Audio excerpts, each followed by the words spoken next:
Hey guys, welcome to another episode of Crimes Notes. Let me go ahead and go in and share my screen. Today we are going to be talking about some basic review of exponent rules. You guys have seen these probably at least 3 or 4 times, I think, starting back in 8th grade. But we want to review them before we move into cubics and simplifying polynomials. So again, we're going to be doing the first part today. We're looking at the product rule and the quotient rule. Then over the course of this week, we will look at the power to a power rule and the negative exponent rule and the zero power. So by the end of today, you should be able to compare and contrast the product rule with the quotient rule because they're similar but different, which I know sounds like an oxymoron. So first things first, let's look at a little bit of vocabulary. The first thing you need to know is what is a monomial. Remember, monomial means a one-term expression like the one you see on your screen, 3x squared. It could be a number, a variable by itself like x, or a product of the number and the variable, which is what we have here, 3x squared. And it could or could not have an exponent. So first things first, what is this? Well, this would be the coefficient. Remember, coefficient is just a big fancy word that means the number that sits in front of a variable or the number multiplied by the variable. Then we have the yellow number. This is called your exponent. Again, this tells you how many times the number or the base is multiplied. And this, the x, is your variable, or in this case, it could also be the base. So any number that is raised to an exponent is considered a base. So if the 3 had an exponent, it could also be a base. But in this case, we have the coefficient, the variable, and then we have the exponent. So what about like terms? What can we put together? Well, that would be any monomials that have the exact same base raised to the same exponent. So both the base and the exponent have to be exactly the same. So you can't put an x with an x squared. Those are not like terms. They have the same base, but they don't have the same exponent. In the same way, you couldn't put 5a squared with 5b squared because the a and the b are not the same base. So again, it has to have the same base and the same exponent. And then how do we combine like terms? To do that, you're going to add or subtract the coefficients. So in other words, if you have a 3x going with this 7x, you add or subtract the coefficients. So 3 plus 7 would make 10. And so we would have 10 x's. So something that you need to note that's very important is the variable and the powers do not change. So when you are not multiplying, so when you're adding or subtracting like terms, you are not going to change the base or the exponent that goes with it. Okay? So let's look at a few examples, and I'll give you one, and then I'll leave you one, and then I'll give you one, and then I'll leave you one. So in this problem, we have 5 squared. Which number is the base? Well, again, that would be the 5. Which number is the exponent? That would be the 2. And what would this look like in expanded form? It would be 5 times 5. Okay, and you don't have to put the 5 if you don't want, or the times if you don't want to. You could put a dot or you could just leave a space. It really just means how many 5s do we have, which would be 2. And so the answer here would actually be 25. Now that's not expanded form. That would just be your actual numerical solution. So you guys can do the 8. Then let's give you an example down here. So here's our problem, 4x cubed minus 2x cubed plus 5. What would be one set of our like terms? So the first one would be 4x cubed, and I'm just going to leave it like that. And then we also have minus 2x cubed. Again, we're going to highlight these and hit control period, and that will turn those into exponents. And I do need you to go ahead and do exponents because as we go through this unit, you're gonna have to be able to do those. So again, highlight it, hit control period. Then our other set of like terms, that would be the ones that don't have the variable with the exponent. So again, these had the same base of x and the same exponent of a 3. Same base of x, exponent of a 3. And then the next part would be the ones that don't have a variable. So I would have the negative 2 and the plus 5. So then what would our answer look like? Well, if we take 4x cubed and we subtract 2x cubed, remember we talked about how we only look at the coefficients. So 4 minus 2 would make 2x cubed. And then we would have negative 2 plus 5. Well, that would be a positive 3. Now again, I'm going to highlight this one and make it an exponent. So that's what it would look like if we were to combine like terms. Again, we're not multiplying, we're not dividing, we're just adding and subtracting monomials. So that it would be what it would look like. So what happens when we do start to multiply monomials? So when two monomials with the same base are multiplied together, you're going to add the exponents, okay? And I'll do a lovely little cheer here at the end that y'all can mock me for and make fun of me for, but it'll help you remember. Okay, so again, the product rule, if you have the base times a like base, so again, the bases have to be the same. So we have a to the m times a to the n, which can also be written like this, right? We can use parentheses. You're going to add the exponents. So if you multiply the bases, you add the exponents. So the abridged version, meaning the very short version of this rule, is keep the base, add the exponents.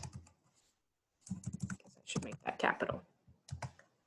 So if we have 2 to the 3rd times 2 to the 5th, what would that actually look like? So that would be 2 times 2 times 2, right? That's the first one. Oh, my bad. And again, you don't have to use the parentheses. I'm just doing this so that you have a visual. And then we'd have 2 times 2 times 2 times 2 times 2, right? There's 5. Ooh. So that would give us a total of 3 plus 5. So this is 2, and I'm going to do control period to the 3 plus 5, and then control period again brings it down. Oops. Which would equal 2 to the 8th power. And control. Let's see if I can get that to fit in there. Oh, it's probably because I put that big old space in there.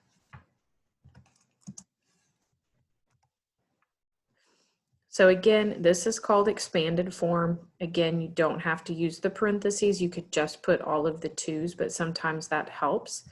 So this is 1, 2, 3, 4, 5, 6, 7, 8. But you don't want to get used to having to use the expanded form because you'll find out that that doesn't get quite convenient when they have 2 to the 72nd power. Okay? All right. So let's kind of look at an example. These probably won't be on your slide. I didn't mean to leave those on there. I was just trying to make sure they would fit. So again, expanded form, and this time I'm not going to break it down. Actually, I'll leave that one for you to do, and I'll come down here and do this one. I've got 5b to the 4th times b to the 3rd. So I have 5, just one of them, because there's not an exponent.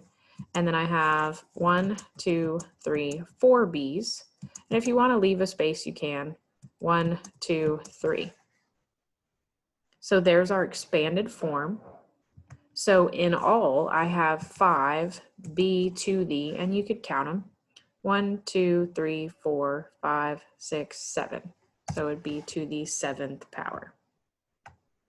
And again, I'm highlighting it and using control period to turn it into an exponent. So leaving this top one for you to do, but down here, notice these numbers start to get pretty big. And so what I want you to start to use is the property form. So on this one per se, let me give you an example. Well, I'll leave that one. I'll do this one down here. Okay, I would put in 6, and then that would be times 2, right? And then I would have m, I don't know why this is so little. Oh, I do. Just kidding. It's in exponent form. 6 times 2. There we go. And then this would be m, and we're going to do control period because it's the 6, right? We're doing m to the 6th times m to the 3rd. So we would add, so plus 3. Again, control period will bring me back down, and then I have my other base, which is k. And control period takes me back up. The first one is 3, and I would do plus, and the second one, now if you notice there's not an exponent here, but if there's not an exponent and there is a variable, there has to be at least one variable there. And so we would put 3 k's here, and we would have 1 k inside those parentheses. So now we would be ready to simplify. Well, 6 times 2, and again, make sure with the numbers we're still multiplying, not adding. So this would be 12. And then we would have m, 6 plus 3 would be to the 9th, and then k to the 4th. And then again, I can highlight these. And you can do it while you're typing with that control period as well. So that would be your solution. So I'll let you guys work out the rest of those that I have left for you. All right, so let's move on. We've done the product rule. Now let's look at the quotient rule. Again, this is pretty much the same thing as the product rule, except for now we are going to be dividing, and we still have to have a common base. If this was a P and this was an A, we couldn't do this. We can't put those together. So both the bases have to have the same, or the bases have to be the same. So when polynomials with the exact base are divided, you will subtract the exponents. And in this one, order is very important. It does not matter if the number on top is bigger or smaller. If this was a 3 and this is an 8, you're still going to do 3 minus 8. Order is very important. So again, our abridged version, okay, we're going to keep the base. This time we're going to subtract the exponents. So here's our example. Again, I've got the expanded form, so I'm going to go up here and I'm going to put 2. Oh, I love how it automatically does that. 2, 3, 4, 5, 6, 7. Apparently I need to make that font a little bit smaller. Oh, what if I take out the spaces? Nope, still not. I guess we need to make this a little bigger here. Okay.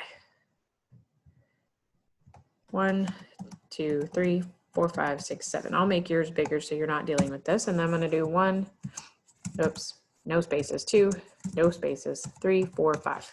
Okay. So then what would that do? Well, what you need to start to notice is that they would start to cross out. So this one right here, these would cross out, right? And then we could do that same thing, right? These would cross out. And these would cross out. So you should start to kind of see the pattern, right? As things start to cancel. And what you would be left with, and this is how the rule was actually developed. And again, you guys don't have to do this. This is really just a visual so that you guys could see. So all of these would cancel out and I would have 2 W's left on the top, which is how this subtraction came about. So this is the top number minus the bottom number. And if this bottom number was a negative, let's say it was a -5, you would still put 7 minus -5. Even though that's going to change to a positive and become addition, that's what we would still do. And we'll talk about that a little bit more when we get to the negative exponent rule. But in the end, we would end up getting W squared. And again, it's because everything else would cancel out and all that we would have left would be these 2 W's on the top. Okay, so then we kind of have the same idea here. I did go ahead and set one of them up for you so that you could see it. And then I want you to go ahead and put in the answer choice over here. And I've set the rest of these up for you. Now, I do want to go ahead and go in and I will work this one with you. I'm going to put some spaces in here. So I did the 12/3, but then we're going to do property form here. So we're going to put P, and then we're going to go into our exponent. Whoa, I pushed all kinds of buttons. I'm not really sure what that was. Control, period. There we go. And we have 18 on the top, minus, and then a 7 on the bottom. Okay, and then control period so I can come back down. And then my other base is an A, control period to go up. And then I have 9 minus, and then the bottom number, -5. So remember, we said we're not going to fix that, and that's okay. So now if I come over here, I could put my answer choice in. 12 divided by 4 is 4.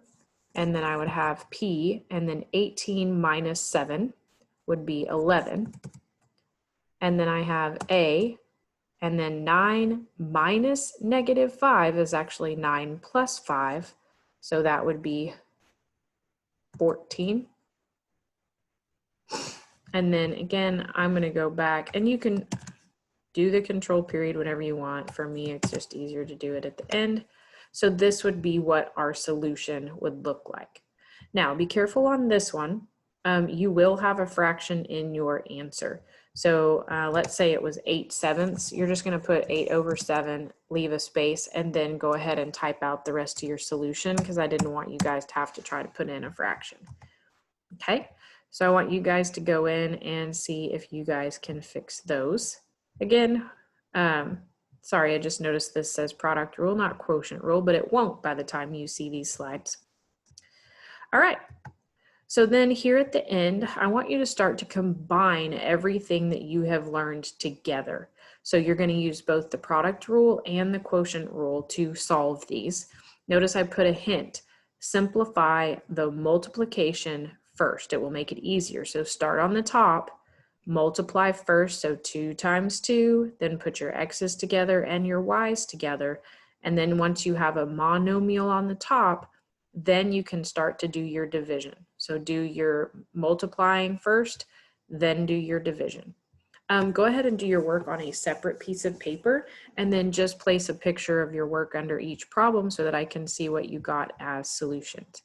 And then at the very end, as usual, I just want to know, how are you doing? Did you understand it? Did you not understand it? Do you remember this stuff? Are you super glad we're reviewing? Whatever it is, drag this yellow bar wherever it is that that best describes your level of understanding. Other than that, I think that's about all I got for you. So if you have any questions, make sure you ask, and I will see you next time. Have a great day.